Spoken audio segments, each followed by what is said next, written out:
Теперь у коренных малочисленных народов Севера есть свой театр. В Якутске торжественно открыли новый культурный центр. Директором театра назначили руководителя танцевального ансамбля «Гулун» Любовь Никитину, рассказывает Сарглана Захарова.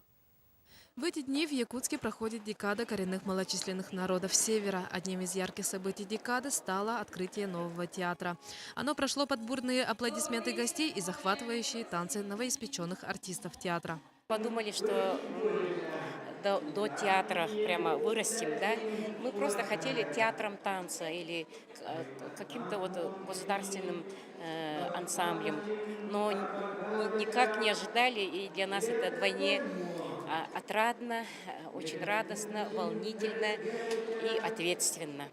Украшением открытия стала премьера спектакля «Девушка Стерх». Он основан на венкийской легенде в интерпретации драматурга Василия Харсхала. Всего в репертуаре нового театра 3 спектакля и 40 танцевальных номеров. Что касается размещения, то на данный момент все репетиции проходят в помещениях других учреждений. Министерство культуры надеется решить этот вопрос уже в ближайшем будущем. Вот пока у него нет своего театра, мы предоставляем залы для репетиций, для спектаклей в других учреждениях. Надеемся, что в ближайшее время этот вопрос решится.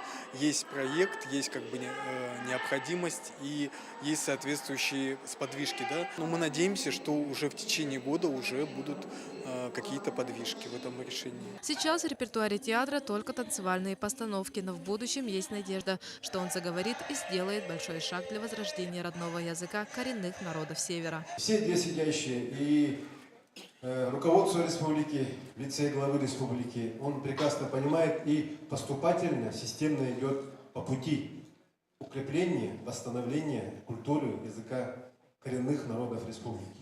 Будем надеяться, что уже совсем скоро театр коренных малочисленных народов Севера увидит не только республика, но и весь мир. Сарглана Захарова, Александр Жуков, НВК Саха, Якутск.